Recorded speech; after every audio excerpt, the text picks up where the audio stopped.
সূর্য ঢলে গেলে নবী করিম সাল্লাল্লাহু আলাইহি ওয়াসাল্লাম মাগরিবের সালাত আদায় করতেন এবং সালাত আদায় করার পর নবী সাল্লাল্লাহু আলাইহি ওয়াসাল্লাম পুরো রাতের জন্য কিছু ইবাদত করতেন। তার মধ্যে অন্যতম হচ্ছে একবার আয়াতুল কুরসি তেলাওয়াত করা। আমাদের মধ্যে আয়াতুল কুরসি সবাই জানি তো? কোন সূরার কত নম্বর আয়াতকে আয়াতুল কুরসি বলে? সূরা বাকারার 255 নম্বর আয়াত। মাশাআল্লাহ। আয়াতুল কুরসির ব্যাপক ফজিলত আছে। যে ব্যক্তি প্রত্যেক ফরজ নামাজের পর, প্রত্যেক ফরজ সালাতের পরে যে ব্যক্তি আয়াতুল কুরসি তেলাওয়াত করবে, নবী করিম সাল্লাল্লাহু আলাইহি ওয়াসাল্লাম বলেছেন সেই ব্যক্তির জান্নাতে যাওয়ার জন্য শুধু এতটুকু বাধা, সেটা হলো তার মউত। তার মৃত্যু হয়ে গেলেই ইনশাআল্লাহ সে জান্নাতে চলে যাবে। রাতের বেলা ঘুমানোর সময়ও আয়াতুল কুরসি তেলাওয়াত করতে হয়। এই হাদিসের রাবি হচ্ছেন আবু হুরায়রা রাদিয়াল্লাহু তাআলা আনহু, যাকে নবী সাল্লাল্লাহু আলাইহি ওয়াসাল্লাম গনিমতের মাল পাহারা দেওয়ার দায়িত্ব দিয়েছিলেন। তো প্রথম রাতে আবু হুরায়রা রাদিয়াল্লাহু আনহু লক্ষ্য করলেন যে মাল চুরি করার জন্য একজন এসেছে। তিনি চোরকে ধরলেন। চোর খুব অনুনয় বিনয় করল যে আমার অবস্থা খুব খারাপ, খুব দরিদ্র, আমাকে ছেড়ে দাও। আবু হুরায়রা রাদিয়াল্লাহু আনহু তাকে ছেড়ে দিলেন। পরের রাতে সেই চোর আরও একবার আসলো, তিনি আবার তাকে ধরলেন, আবারও ছেড়ে দিলেন। তৃতীয় রাতে তিনি তাকে ধরলেন এবং বললেন, এবার তোমাকে আমি ছাড়বো না।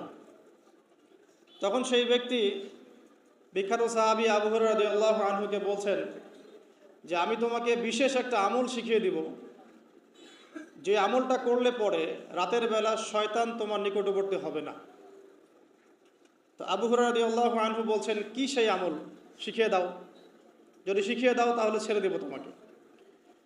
তখন সেই ব্যক্তি বলছে যে রাতের বেলা কেউ যদি আয়াতুল কুরসি তেলাওয়াত করে ঘুমানোর সময়, সেই ব্যক্তির ধার কাছেও শয়তান আসবে না ইনশাআল্লাহ, এবং আল্লাহ পাকের পক্ষ থেকে একজন ফেরেশতা তাকে পাহারা দিবে ইনশাআল্লাহ।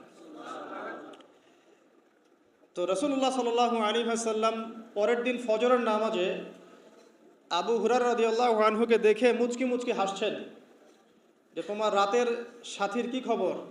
কারণ ওহীর মাধ্যমে নবী সাল্লাল্লাহু আলাইহি ওয়াসাল্লাম আগেই জেনেছেন কি হয়েছে গত রাতে।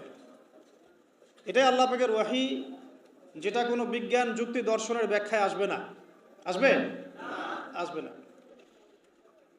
তো আবু হুরায়রা রাদিয়াল্লাহু আনহু বলছেন যে আমি তো ইয়া রাসূলুল্লাহ তাকে ছেড়ে দিয়েছিলাম, পরে আবার এসেছে, আবার ধরেছি, আবার ছেড়ে দিয়েছি, আবার এসেছে। এবার ছাড়বো না পণ করেছিলাম, কিন্তু এবার সে আমাকে একটা আমল শিখিয়ে দিয়েছিল।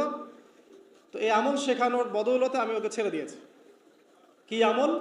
রাতের বেলা আয়াতুল কুরসি তেলাওয়াত করলে শয়তান নিকটবর্তী হবে না, এবং রাতের বেলা একজন ফেরেশতা আল্লাহর পক্ষ থেকে ওই ব্যক্তিকে পাহারা দিবে ইনশাআল্লাহ। তো রাসূলুল্লাহ সাল্লাল্লাহু আলাইহি ওয়াসাল্লাম বলছেন এই কথা শুনে যে যে তোমার কাছে এসেছিল সে হচ্ছে ইবলিস, শয়তান। সে যতগুলো কথা বলে তার বেশিরভাগ কথাই সে মিথ্যা বলে, তবে এই কথাটা সে সত্য বলেছে। তার মানে আয়াতুল কুরসির ফজিলত কে জানিয়ে দিল? তাহলে জ্ঞান যদি সত্য হয়, জ্ঞানটা যদি সত্য হয়, মানে আল্লাহ এবং তার রাসূলের দলিল থাকে সেখানে, তো সেই সত্য জ্ঞানটা নেয়ার ব্যাপারে কোনো প্রতিবন্ধকতা থাকবে? থাকবে না। যে কোনো ব্যক্তি এমন কোনো কথা বলুক যেটা কোরআন এবং সুন্নাহর সাথে মিলে গেছে, এই কথা নিতে কি কোনো আপত্তি আছে? নাই। আর যে কোনো ব্যক্তি যত বড় আলেম হোক আর স্কলার হোক আর বুদ্ধিজীবী হোক না কেন, তার কথা যদি কোরআন সুন্নাহর সাথে না মেলে, সেই কথা কি আমরা গ্রহণ করব? এই সহজ কথাটা মেনে নিলে কিন্তু মুসলিমদের মাঝে কোনো ইখতিলাফ থাকে না। তারপরেও হয়তো কিছু মতপার্থক্য থাকবে, সেটা ইসলামের সৌন্দর্য, সেটা ইসলামের সৌন্দর্য।